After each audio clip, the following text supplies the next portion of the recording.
Let's talk about the Marvels, shall we? Marvel's new marvellous film titled The Marvels, the sequel to Captain Marvel, the latest instalment in the blockbuster franchise brought to us by Disney. Is this a step too far? Is this a franchise that has left me disenfranchised? Let's find out.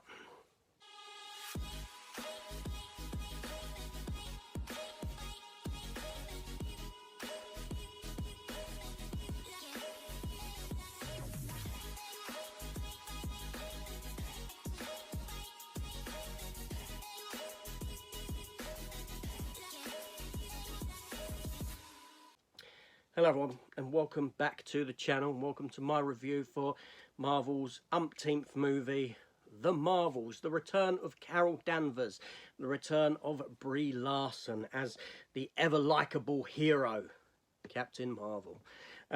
Yes, so this film here, we're going to talk about it. I'm going to talk spoilers, but that won't be until a certain juncture in the video. I will let you know when that is, so you can switch off, so you don't get the film spoiled for you. So basically, this film here, you have the three characters of Kamala Khan, Monica Rambeau, and Carol Danvers, and they get caught up in this story where they are intertwined, in which they start swapping places, they start swapping powers, and they have to defend the world against some evil that's occurring out there, some undeveloped evil being. Yeah, that's what's going on in this film. Now, we'll come a bit more into the plot in a minute, but yes, I will say, going into this film, you do need to have seen both WandaVision on Disney Plus, and you need to have seen Miss Marvel. Otherwise, you'll be saying to me, who's Kamala Khan? Well, she's the character from Miss Marvel. And who's Monica Rambeau? She was introduced in WandaVision, where she got her powers. These shows and these films are so intertwined now that really you need to go in having seen this stuff, or you're going to be left scratching your head wondering what the hell is going on and who are these characters that we're being introduced to and the support cast around them, because Kamala Khan, she's got her family there. They're in this film as well. But yeah, so this film here, like I said, you've got this swapping going on, right? Because the villain of the piece, who is one of the Kree. Now, you remember the Kree from the first Captain Marvel film, the enemies of the Skrull. This Kree person, an underdeveloped female Kree, she finds one of the bracelets that Kamala Khan wears. It's a dual bracelet, there's two of them, and she's got one. And she's using them to open these doorways in space, essentially. Doorways that are being used by Nick Fury and S.H.I.E.L.D., or S.W.O.R.D., as they now are in space. That's the space. That's S.H.I.E.L.D. in space. S.W.O.R.D., basically. And this villain is using this stuff. And there's a backstory to this. A backstory involving Captain Marvel. When she left at the end of the first film, she went off to take down the Kree Empire and all this sort of a thing. Only she has to deal with the knock-on effects of what she has done. And basically, the Kree Empire, they're dying. Their world has got no sunlight. Their world has got no natural resources. So the villain is actually using this bangle to open up these doorways and stealing the natural resources of other worlds to feed her world, essentially, and keep the people alive, whether it be oxygen and air, water, whatever it may be, sunlight. She's stealing it through way of these two-way gateways. And there's an interesting story in there somewhere. Unfortunately, the film itself, it starts off and it wants to hit the ground running. It just is so fast-paced. It really is fast-paced. It just goes bam, bam, bam. It just gives you everything. It doesn't stop to take a breather. It doesn't stop to give you any character development. There's a scene when you first get Captain Marvel and Monica Rambeau see each other again. And this scene should have been a powerful character-driven scene. And it's dismissed straight away.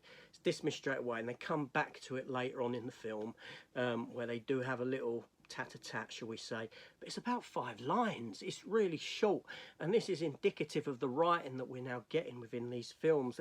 Let's just pass over any character development to just get on with the action. Now, this film here runs at 1 hour and 45 minutes, and this has been, you know, oh, this is the shortest Marvel film ever. At 1 hour and 45 minutes, that's a decent runtime for a film, and this film any longer would overstay its welcome. This film was overstaying its welcome, right? At 1 hour and 45 minutes, I started looking at my watch, thinking, how much longer has this film got left, considering it is a pretty short film?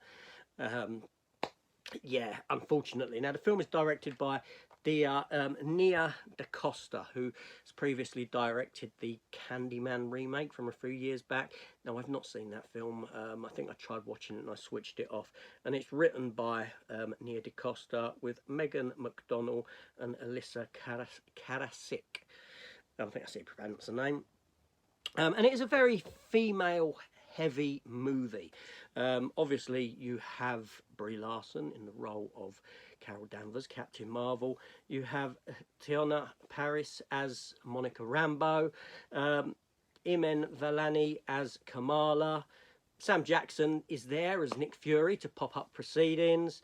And what's the name? Zawe Ashton as the Barn.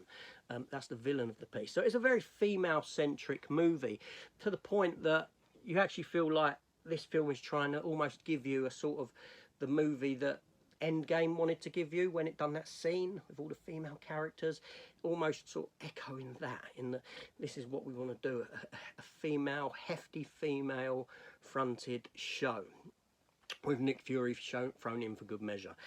Like I said, characters are underdeveloped, and primarily with the villain. You know, the actresses do fine. Monica Rambeau, the actress, she's very good, and she's one that probably comes off the strongest in the whole film, and the one that you want to see more of. The actress who plays Kamala Khan, she grates on me.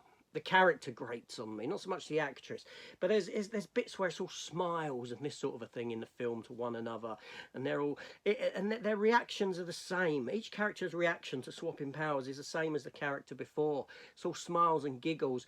Captain Marvel herself feels like she's written as a different character in this film than what she was in the previous films. Seriously, and her power levels seem to have dipped now somewhat. They're concurrent with what the plot needs them to be. The film also offers up one of the most ridiculous things I've ever seen in a Marvel film, which is they go to this planet, and the people on this planet, their language is song. Everything has to be delivered through song, so you do get this, and it feels stupid. It feels out of place. It almost feels like they wanted to incorporate a Bollywood element into the film, because obviously you have the character of Kamala Khan, and you've got that sort of history with her and the character's background, and it was sort of utilised in this scene here almost to an effect. But you know, and when this planet is getting attacked, there's no tension. It's all been eradicated from the scenes, because these are people that sing, and it just doesn't work whatsoever.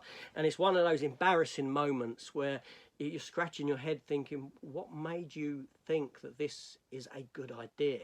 You know, this is a moment where potentially, as an audience member, I could have easily have got up and walked out and said, I've had enough of this now. I've had enough of Marvel. I've had enough of the crap that they're shoveling down my throat. And this is indicative of that crap, this particular scene.